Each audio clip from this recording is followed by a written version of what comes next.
TF Wire presents War Stories, a fan fiction podcast. Hello everyone, and this is Megatron. Welcome to TF Wire's War Stories, Episode 2. Today I'll be reading a small fanfic from Mighty Moose 22. It is titled G1 Spin-Off Fanfic. Part 1, The Last Stand. Let's roll. Rodimus Prime's solemn words fall to the barren dust bowl of a valley below, loud enough to pick up a slight echo, but far too quiet to be heard by the crowd acting out the scene of the carnage beneath them, where the remaining few Autobots desperately struggle to hold their position against the steadily advancing wave of Decepticons, standing atop a rapidly growing embankment of the inert, lifeless bodies of their deactivated brethren. He turns away from the cliff face and walks back to his mark, knowing full well that he is in no fit condition for the job he is about to undertake. These last few weeks have seen the war escalate to a level far beyond anything experienced by any previous generation of Autobots, with the Decepticons in relatively small numbers perpetuating a non-stop assault and cutting down any and all life forms that are brave or stupid enough to oppose them. Even the call for reinforcements from Cybertron, Athenia, and Junkion only delayed the Decepticons' victory by a matter of days, and they presented Galvatron with the satisfaction of extinguishing more life sparks. Rodimus knows of Galvatron's newly found strength all too well, having just barely survived their previous encounter. If it weren't for a certain Autobot pulling him out of the war zone at the last second and carrying his unconscious shell back to the Ark, Rodimus himself would surely be currently counted among the dead. That was nearly a week ago now, and after watching every one of his friends and allies leave for the battlefield a long time ago, Rodimus realized that he could wait no longer. His strength is only a fraction of what it was the last time he entered the fray, and knows that he won't be returning from this one, but it is what he must do. It is the Autobots' last chance, one final journey into the gates of hell. Rodimus slowly climbs up and onto the trailer of the only other Autobot to have returned from the battle, the one who saved his life. Leans down and gives a tap to the side of the cab and is answered by a mighty awakening roar from the engine of Ultra Magnus, the only being he trusts in this time of panic, desperation, and betrayal. The battle-scarred truck and its passengers surge forward, and soon they are racing down the side of the valley at full speed. They hit a predetermined kick in the rock face and launch into midair, hurtling, spinning towards the commotion that takes place before them. Soaring clear over the heads of their last few surviving comrades, Rodimus fires a barrage of blaster shots directly at Galvatron before leaping from his position and taking his nemesis crashing to the ground with him. As Ultra Magnus plows sidelong into the remaining Decepticon ranks, Rodimus lies motionless on the cold, hard ground, unable to move after such a massive impact. "At least I was able to take Galvatron down with me," he says to himself. He opens his eyes to see the Decepticon leader standing over him, completely unharmed and cackling. "How did Galvatron get to be so powerful? What has happened in the last few weeks to make this fight so uneven?" In the background, he could see the back of Ultra Magnus, fully transformed, standing as a barrier between himself and the opposing army. "Magnus must have been fighting this war from the start and has survived it all. But even he can't win this on his own." Several seconds pass with no movement. "Why don't they attack? Is Galvatron that strong that the other Decepticons are merely here for the show?" Rodimus suddenly has his attention pulled away from his thoughts, and his focus shifts back to the large laser cannon that is now aimed directly at his chest and the matrix of leadership within. Part 2. The Right Place at the Right Time.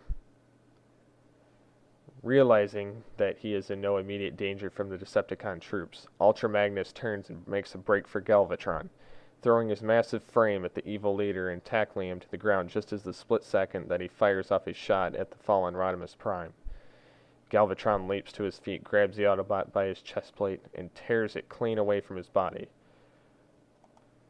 I will rip your body apart, reach down into the center of your twitching corpse, and claim my trophy from your dismantled circuits. Spare me the theatrics, Galvatron. Ultra Magnus reaches out and grasps Galvatron by the leg, pulling him back down to the rock surface.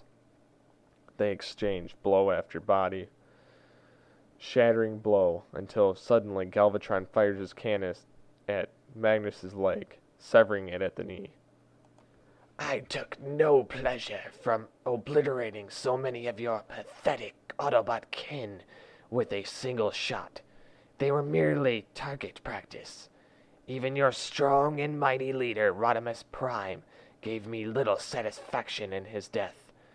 But you, Ultra Magnus, the Autobots' greatest warrior, you have been hit by my fire many times in the past battle, and have always come back for more. It seems that you may have been able to offer me some degree of a challenge. And now, finally, after so many of your brothers have died, here you are, the Autobots' last chance, the great white hope. I shall enjoy hearing your screams of agony as I slowly destroy you piece by piece. Seething with fury, Ultra Magnus suddenly transforms into his white truck and hurtles into Galvatron. Knocking him on his back, quickly reverts to his robot mode and lands on top of him. Pummeling away at his chest, Galvatron tries to aim his cannon at the crazed Autobot, but it is swiftly hit back down by his side. Ultra Magnus then starts smashing his fist into the Decepticon leader's face, pounding repeatedly and relentlessly, until there is nothing left but an unrecognizable pulp of metal dripping with oil.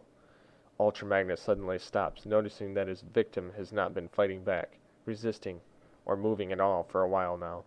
He looks up to see that the ranks of the Decepticons that had accompanied Galvatron into battle have since disappeared. Looking around, he notices the few surviving Autobots gathered around the body of Rodimus Prime, and crawls over to inspect the state of his friend. He is lying lifeless. Galvatron's laser blast had taken off the left side of his face. Ultra Magnus just stares at the body for a while. A voice calls to him from somewhere. What are we gonna do? Who's gonna lead the Autobots now? I don't know. I really don't. Ultra Magnus opens up his fallen leader's chest and removes the Matrix. I guess we'll just have to make sure we keep this safe back at the Ark until we can find out. He sits back and opens up his own disfigured chest compartment and places the Matrix inside for protection. From a few meters away, the body of Galvatron suddenly twitches and sends a cannon blast directly towards Ultra Magnus, into the core of the Matrix. There's a colossal explosion of blinding light, and Ultra Magnus loses consciousness. Suddenly, he finds himself flying down a hallway of strobing lights, as many giant faces glide toward him, and each shatter into a million pieces as he flies through them. He has a feeling that he recognizes some of them, but can't quite recall from where. The final face he sees as he stops drifting is one he knows all too well. Rodimus. Yes, my friend, but I am no longer the Rodimus you once knew. I have many names and many faces. I am Rodimus, but I am also Optimus and Alpha Trion, and the collective wisdom of personalities of all who have come to bear and merge with the Matrix of leadership. This is the Matrix? Yes, my friend. Every Autobot leader must make this journey at some point, but I'm no leader. I'm not the chosen one. I couldn't open the Matrix when the Autobots needed it most. The head of Rodimus transforms into that of Optimus. My old friend, I know you were to be leader when I handed you the Matrix. It was simply not the right time for you. At that time and in that situation, it was Rodimus whom the Autobots needed in order to defeat the threat of Unicron. But these are very different times, and the Decepticons have grown stronger than ever before. The Autobots need a strong warrior to lead them in the oncoming war. But Galvatron is dead.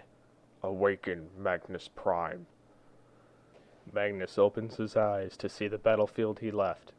He sits up slowly and looks around. He looks right to see that the other Autobots are all lying unconscious around the body of Rodimus.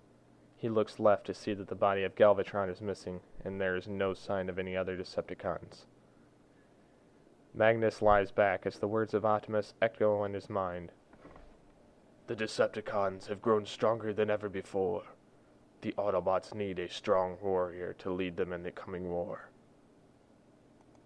Awaken, Magnus Prime.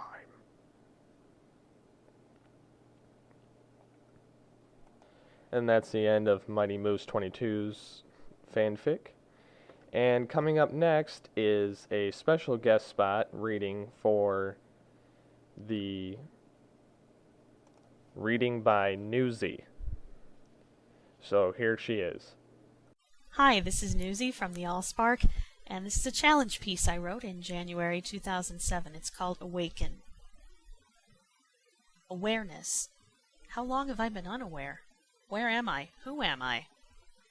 Dark, cramped. Where am I? I recall a master who kept me quite literally inside himself. Am I inside my master's housing compartment? It was dark and cramped there. But not this dark, not this cramped. Who am I? I am a Decepticon. This I cannot help recalling. Decepticon is programmed into my circuitry and branded on my housing. But I have an individual designation, a name. I have a name. How long has it been? So long that I have forgotten my own name? A voice. What is it saying?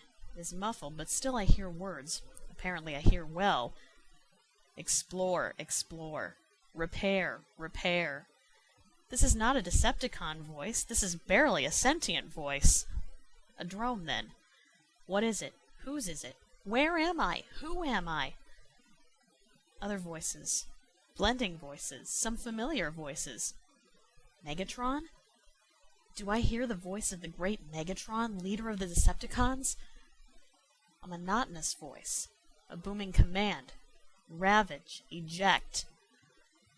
Who is Ravage? Pushing forward, contorting, changing, transforming. Why am I transforming? This is not my transformation. Who am I? The voice. It is Soundwave. Soundwave commanded ejection, and now I am ejecting. Knowledge. Certainty. I am Ravage. My master is Soundwave, loyal subject to the great Megatron, leader of the Decepticons, and I am Ravage.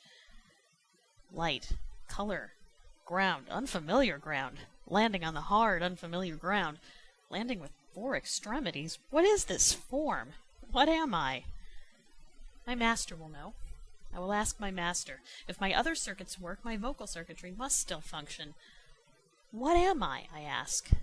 But no words come. Only an otherworldly, hissing, growling, foreign sound. I try again. What am I? Again the hissing and growling. Fear floods my processor. A third time I repeat the question, this time louder and more insistent. My vocal apparatus produces a new sound. Still no words. The painful sounding yowl. What am I? I try to find a reflective surface. Cybertron is full of reflective surfaces. Cybertron is home. This is not home. Everything here is shades of brown and green and white and rust. The only mildly reflective surface is the body of my master Soundwave. My form is changed beyond recognition. I only vaguely recall my previous form, but this is not it. My body is sleek and low to the ground. My limbs all look roughly the same. They possess claws, but lack opposable digits. My hindquarters are burdened with weaponry. My head is the strangest of all, even stranger than my corrupted limbs. Small projections atop my head appear to house my aural sensors. My face is elongated. There is an odd bump below, in front of, and centered between my optic sensors. My mouth is wide and boasts sharp projections. What am I? What have I been rebuilt to resemble? Do I look like the native beings on this planet? What is this planet? Where am I? My master Soundwave will know all of this. In good time, he will tell me if he chooses. And when he tells me, when I have learned to harness the power of this strange new frame, I will earn respect from the inhabitants of this twisted landscape, just as I earned the respect of the denizens of Cybertron. All I need know. I am Ravage. I am a Decepticon, and I am functional. And this was the second edition of the TF Wire War Stories podcast. I hope you all enjoyed it, and I'll see you guys next week, or the week after. Megatron out. The preceding story was not endorsed by Hasbro and is meant for entertainment purposes only. All fanfiction stories are copyrighted to their respective authors, and all fanfiction stories used within this podcast are used with permission from the author. This has been a TFWire.com production.